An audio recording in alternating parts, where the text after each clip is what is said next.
अंदर कुछ ऐसी एक्स्ट्रा बातें हैं जो कि पढ़ने की ज़रूरत नहीं है। हाँ, अगर आपके पास थोड़ा एक्स्ट्रा टाइम है तो ऑब्वियसली यू कैन रीड। सो इस चैप्टर को जब आपने स्टार्ट करना तो सबसे पहले आपने यहाँ पे आ जाना ग्लूनोह्यूमरल जॉइंट। अच्छा, जो भी हम अब नेक्स्ट चैप्टर स्टार्ट करेंगे उन चैप्टर्स के अंदर जो जॉइंट स्टार्ट पे लिखे हुए उनकी एनाटॉमी काफ़ी ज़्यादा लिखी हुई है। सो वो सारी पढ़ने की ज़रूरत नहीं है, हमने उसके अंदर सिर्फ उसकी आर्थ्रोकाइनेमेटिक्स पढ़ लेनी है, क्योंकि आर्थ्रोकाइनेमेटिक्स जब हमें पता होती है तो फिर हम MCQ सॉल्व कर सकते हैं, क्योंकि अक्सर ग्लाइड का MCQ आ जाता है। सबसे पहले तो आपको आर्थ्रोकाइनेमेटिक्स पढ़ने से पहले आपको कनकेवो कन्वेक्स रूल का पता होना चाहिए। कनकेवो कन्वेक्स रूल बेसिकली जो है वो ये है कि जब अगर आपके पास मूविंग बोन कन्वेक्स होगी तो उस वक्त आप ग्लाइड जो है वो ऑपोजिट डायरेक्शन के अंदर देंगे। अगर आप यहाँ पे देखें तो जो ग्लूनोह्यूमरल जॉइंट के अंदर जो आपके पास ग्लिनोइड कैविटी होती है वो क्या होती है, वो कनकेव होती है, और जो आपके पास हेड ऑफ द ह्यूमरस होता है वो क्या होता है, वो कन्वेक्स होता है। सो अगर मूविंग बोन जो है वो ह्यूमरस है और वो कन्वेक्स है तो उस वक्त जो आप, इसका मतलब है कि जो आप ग्लाइड देंगे वो ऑपोजिट देंगे। फॉर एग्जांपल कि अगर आपने फ्लेक्शन और इंटरनल रोटेशन को इंप्रूव करना है तो आप ग्लाइड पोस्टीरियर देंगे, और अगर आपने जो है वो एक्सटर्नल रोटेशन और एक्सटेंशन को इंप्रूव करना है तो आप ग्लाइड एंटीरियर देंगे, और अगर आपने एबडक्शन ज़्यादा करनी है तो उस वक्त आप ग्लाइड काउडल देंगे। ठीक हो गया जी। अच्छा, ये वैसे न्यू एडिशन है, इसके अंदर जिन बच्चों के पास पुराना एडिशन है वो वैसे ही सिर्फ या तो जो मैं बोला है उसको लिख लें, और या अगर जब आप अपनी आर्थ्रोकाइनेमेटिक्स की हेडिंग को पढ़ेंगे तो उसके अंदर आपको जो है वो ये नज़र आ जाएगा। ठीक है, जैसे आप अगर यहाँ पे देखें ये आर्थ्रोकाइनेमेटिक्स लिखी हुई है, ठीक है, तो वरना ये जो न्यू जिनके पास बुक है उनके अंदर टेबल भी बना हुआ है, लेकिन बात वही है, सिर्फ आपने इसको MCQ पॉइंट ऑफ व्यू के लिए जो है ना वो याद कर लेना। ठीक है जी। अच्छा, नेक्स्ट हमारे पास जो आ जाता है, ये सारा कुछ आगे आपको बिल्कुल भी पढ़ने की ज़रूरत नहीं है। ठीक है, डायरेक्ट आपने आ जाना है यहाँ पे। यहाँ पे आपको जो अगला जॉइंट नज़र आता है वो है एक्रोमियोक्लेविकुलर जॉइंट। एक्रोमियोक्लेविकुलर जॉइंट के अंदर भी आपने सिर्फ आर्थ्रोकाइनेमेटिक्स करनी है कि इसके अंदर जो है वो आपके पास जो एक्रोमियल सरफेस है वो कनकेव है, और जो स्कैपुला होता है, जो आपके पास जो हाँ जी बिल्कुल, एक्रोमियल सरफेस जो होती है वो आपके पास कनकेव होगी, और जो क्लेविकल होगी वो आपके पास जो है कन्वेक्स होगी, जिसकी मूविंग बोन जो है वो एक्रोमियन होती है, तो वो आपने जो है वो ये याद कर लेना है। नेक्स्ट आपके पास जो आ जाता है joint, that is sternoclavicular joint. ये बहुत ज़्यादा इंपॉर्टेंट जो है वो जॉइंट है। इसकी जो आर्थ्रोकाइनेमेटिक्स है वो भी आपने जो है वो बड़े ध्यान से कर लेनी है, और ये इसके अंदर जो है आपको यहाँ पे मिल जाएगी आर्थ्रोकाइनेमेटिक्स लिखी हुई, और न्यू जो एडिशन है उसके अंदर ये टेबल भी बना हुआ है।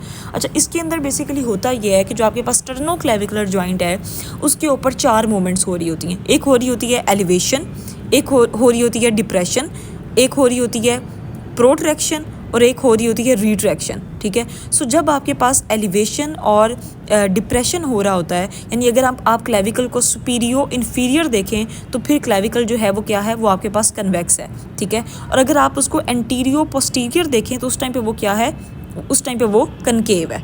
ठीक है, सो अगर आपने जो है जैसे हमने बात की कि सुपीरियो यानी सुपीरियो इन्फीरियर देखें तो क्लेविकल क्या है, कन्वेक्स है।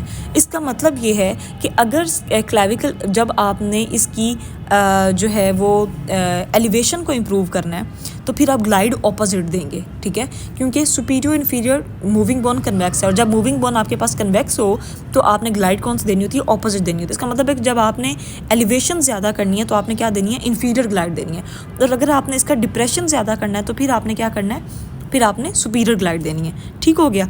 अच्छा, नेक्स्ट आपके पास जो 2 मूवमेंट्स आ जाती हैं वो सिंपल हैं कि उसके अंदर आपके पास जो anteroposterior medial end of the clavicle होता है, जहाँ पे स्टर्नोक्लेविकुलर जॉइंट बन रहा है, वो बेसिकली क्या होता है, वो आपके पास कनकेव है। सो अगर आपने प्रोट्रैक्शन को इंप्रूव करना तो आप सिंपली एंटीरियर ग्लाइड देंगे, रिट्रैक्शन को इंप्रूव करना तो आप सिंपली क्या करेंगे, पोस्टीरियर ग्लाइड देंगे।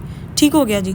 अच्छा, नेक्स्ट आपके पास जो चीज़ आ जाएगी वो, आपने ये सारा बिल्कुल पढ़ने की ज़रूरत नहीं है, आपने डायरेक्ट आ जाना है यहाँ पे। जो आपको नज़र आएगा फॉल्टी पॉस्चर के नाम से एक हेडिंग होगी।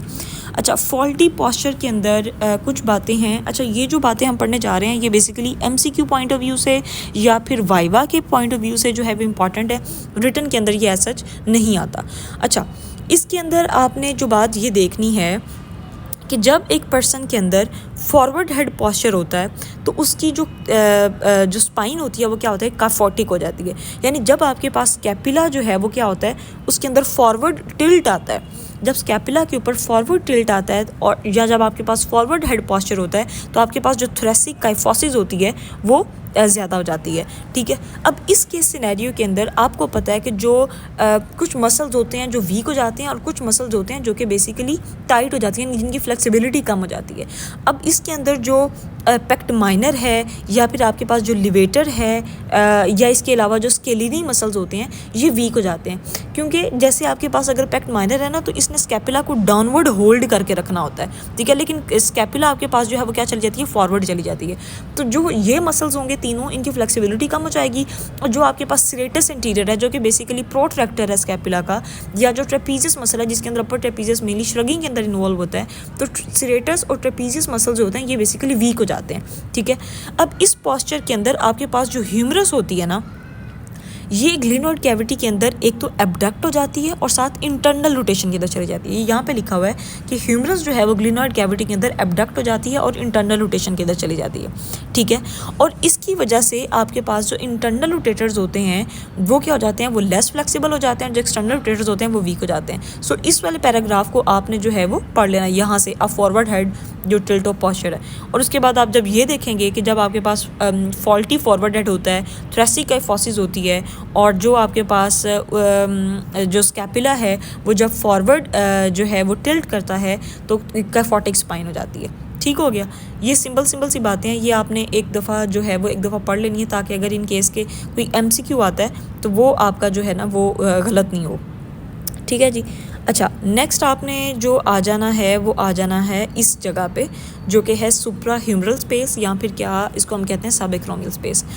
अच्छा, इसके अंदर अगर आप देखें तो आपको ये नज़र आ रही है जी क्लेविकल है, ये एक्रोमियन है, ये जी आपके पास ह्यूमरस है, ये डेल्टॉइड है, और एक्रोमियन के नीचे यानी कि सब एक्रोमियल और ये डेल्टॉइड मसल है, ठीक है। ये एक्रोमियन और ये डेल्टॉइड है, इनके नीचे आपके पास ये यहाँ पे क्या पड़ा हुआ है, सब एक्रोमियल या सब डेल्टॉइड बर्सा, ठीक है। यहाँ पे आप ये आपके पास सुप्रास्पाइनेटस मसल है। सो बेसिकली होता क्या है कि जब आपके पास सबसे पहले आपको ये पता हो क्रैकोक्रोमियल आर्च कैसे बनती है। अगर आप इस डायग्राम को देखेंगे तो आपको बड़ा आसानी से नज़र आ जाएगा कि एक आपके पास आ जाएगी एक्रोमियन, ठीक है, एक्रोमियन आ जाएगी, ठीक है, ये जो पड़ी हुई है। इसके अलावा आपके पास आ जाता है क्रैको एक्रोमियल लिगामेंट आ जाता है, ठीक है, जो कि बेसिकली इस बर्सा के ऊपर ही प्रेजेंट होता है। इसके अलावा आपके पास यहाँ पे सुप्रास्पाइनेटस का टेंडन और कुछ पार्ट इसके मसल का भी आ जाता है। ये सारी चीज़ें मिलके क्या बना देती हैं, ये आपके पास क्रैकोक्रोमियल आर्च बनाती हैं। अब बेसिकली होता क्या है कि जब आपके पास ये जो सारे स्ट्रक्चर्स हैं ये शोल्डर के नॉर्मल फंक्शन के अंदर इन्वॉल्व होते हैं, ठीक है, जिसके अंदर आपके पास सब एक्रोमियल बर्सा आ गया, क्रैको एक्रोमियल आर्च आ गई, ठीक है, ये सारी चीज़ें।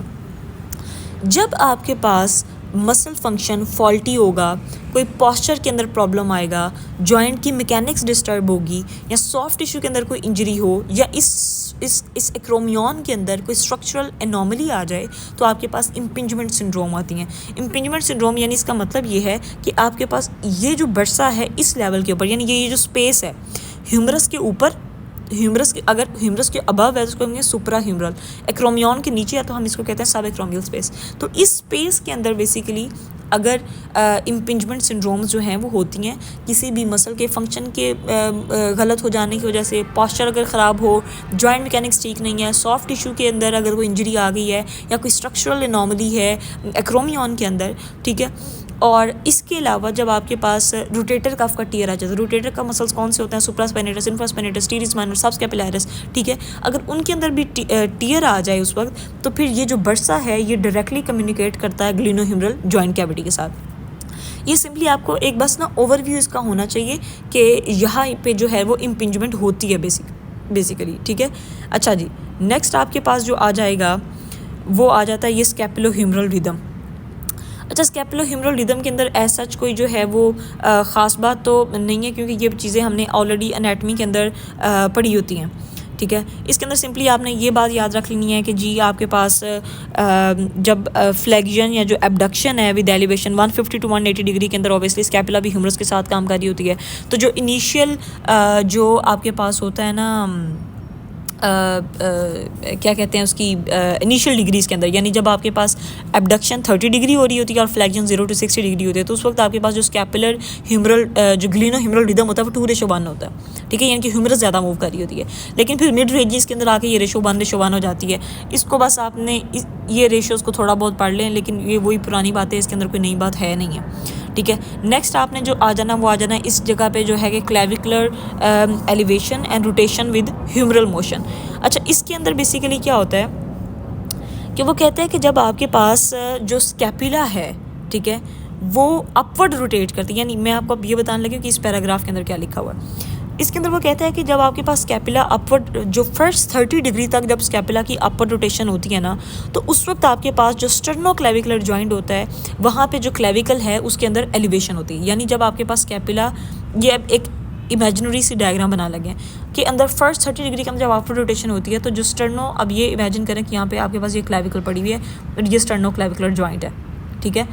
अब जो स्टर्नोक्लेविकुलर जॉइंट के अंदर पहले जो है वो क्या होती है, फर्स्ट 30 डिग्री स्लाइड सी एलिवेशन होती है जब स्कैपुला के ऊपर फर्स्ट 30 डिग्री जो है वो क्या होती है, अपवर्ड रोटेशन होती है। लेकिन अब जब यहाँ पे एलिवेशन हो जाएगी और यहाँ पे जब एलिवेशन हो जाएगी और जब आपके पास यहाँ पे रोटेशन हो रही है, तो यहाँ पे आपके पास एक लिगामेंट पड़ा हुआ होता है जो कि क्या होता है, कोरेको क्लेविकुलर लिगामेंट, वो टॉट हो जाता है, ठीक है। अब जब ये लिगामेंट टॉट हो जाता है तो उस वक्त आपके पास यहाँ पे जो क्लेविकल है ये 38 to 55 डिग्री अपने इसी लॉन्गिट्यूडनल एक्सिस के ऊपर क्या करती है, रोटेट करती है, ठीक है, जिसकी वजह से आपके पास जो एक्रोमियल एंड होता है ये फिर क्या होता है, ये एलिवेट कर जाता है, ठीक है। और जब एक्रोमियल एंड एलिवेट करता है तो जो आपके पास स्कैपुला की रोटेशन होती है ये 30 डिग्री मज़ीद ज़्यादा हो जाती है, ठीक होगी बात। अच्छा, ये सारा कॉन्सेप्ट उस पैराग्राफ के अंदर लिखा हुआ है, इसको मैं एक दोबारा से एक दफ़ा फिर एक्सप्लेन कर देती हूँ कि वो कहता है कि जब आपके पास स्कैपुला के अंदर फर्स्ट 30 डिग्री अपवर्ड रोटेशन होती है तो उस वक्त स्टर्नोक्लेविकुलर जॉइंट के ऊपर क्लेविकल जो है वो एलिवेट करती है। लेकिन जब स्टर्नोक्लेविकुलर जॉइंट के ऊपर क्लेविकल एलिवेट करती है तो आपके पास जो कोरेको क्लेविकुलर लिगामेंट होता है वो टॉट हो जाता है। सो उसकी वजह से आपके पास फिर जो क्लेविकल होती है वो 38 to 50 डिग्री अपने लॉन्गिट्यूडनल एक्सिस के ऊपर रोटेट करती है, जिसकी वजह से उसका एक्रोमियल एंड एलिवेट करता है। और उसके एक्रोमियल एंड के एलिवेट करने की वजह से उसका जो स्कैपुला है, जो स्कैपुला के अंदर एडिशनल 30 डिग्री जो मूवमेंट होती है ना, वो एक्रोमिक्लेविकुलर जॉइंट के ऊपर आ जाती है, ठीक होगी जी बात। अच्छा, नेक्स्ट जो आपके पास जो आपने करना है वो आ जाएगा आपके पास, ये आपने कर लेना। उसके बाद जो आपके पास एक बहुत इम्पॉर्टेंट, जो कि वाइवा पॉइंट ऑफ व्यू से बहुत इंपॉर्टेंट मैकेनिज़्म जो कि अक्सर एग्जामिनर्स जो है वो वाइवा के अंदर पूछते हैं, वो आपके पास है यहाँ पे, just give me a minute, यहाँ पे, ठीक है जी। ये आ जाता है आपके पास डेल्टॉइड और ये सुप्रास्पाइनेटस का, ठीक है। अब ये जो आपके पास डेल्टॉइड और जो शॉर्ट रोटेटर कफ और जो सुप्रास्पाइनेटस मसल्स हैं, ये बेसिकली आपने ये सारी, मैं इस पैराग्राफ की आपको जो है वो समरी बताने लगी हूँ। इसके अंदर जो क्वेश्चन वाइवा के अंदर पूछा जाता है वो ऐसे पूछा जाता है कि आप जी डेल्टॉइड और जो रोटेटर कफ का मैकेनिज्म बताएं। तो इसके अंदर हमें ये पता है कि जो डेल्टॉइड मसल होता है उसकी वजह से बेसिकली जो ह्यूमरस है उसके अंदर अपवर्ड ट्रांसलेशन होती है, ठीक है जी। अगर डेल्टॉइड अपवर्ड ट्रांसलेशन करता है ह्यूमरस की, तो अगर कोई भी और चीज़ डेल्टॉइड के मसल को अपोज करने वाली नहीं होगी, तो अगर ये ह्यूमरस को अपवर्ड ही ले जाएगा तो जो हमारे पास सुप्रा ह्यूमरल स्पेस होती है उसके अंदर तो इम्पिंजमेंट हो जाएगी, ठीक है। तो यहाँ पे इस डेल्टॉइड मसल को जो अपोज करते हैं वो करते हैं शॉर्ट रोटेटर मसल्स। वो उसके अंदर इंफ्रास्पाइनेटस है, टीरीज माइनर है, सबस्कैपुलरिस है, ठीक है। अब ये मसल्स बेसिकली क्या करते हैं, ये ह्यूमरस की डाउनवर्ड ट्रांसलेशन करते हैं, ठीक है। अब क्योंकि इन दोनों, डेल्टॉइड ऊपर लेके जाता है और जो आपके पास इंफ्रास्पाइनेटस है, इसके अलावा जो टीरीज माइनर और जो सबस्कैपुलरिस होते हैं वो इसको डाउनवर्ड लेके जाते हैं। तो इसकी वजह से इन दोनों की जो फोर्सेज होती हैं वो बैलेंस हो जाती हैं। एक तीसरा मसल है supraspinatus muscle. Supraspinatus muscle basically भी हमारे पास जो है वो स्टेबलाइजिंग उसका एक इफेक्ट होता है, ठीक है। इसके अलावा उसके अंदर जो है वो एक स्लाइड अपवर्ड ट्रांसलेशन करता है। तो मेनली ये जो दोनों मैकेनिज़म्स थे ये आपने जो है वो इसके अंदर बताने होते हैं। और अगर इस नॉर्मल मैकेनिज़्म के अंदर अगर कोई प्रॉब्लम होगी, कोई माइक्रो ट्रॉमा होगा, ठीक है, और टिश्यू का, तो उसकी वजह से आपके पास जो है वो शोल्डर कम्प्लेक्स के अंदर डिसफंक्शन आ सकता है, ठीक होगी बात। ये अभी तक जितनी भी बातें हमने डिस्कस की हैं ये आपके जो है वाइवा पॉइंट ऑफ व्यू से या एमसीक्यू के अंदर ये बातें जो हैं वो आती हैं, सो आपने इनको एक नज़र देख लेना।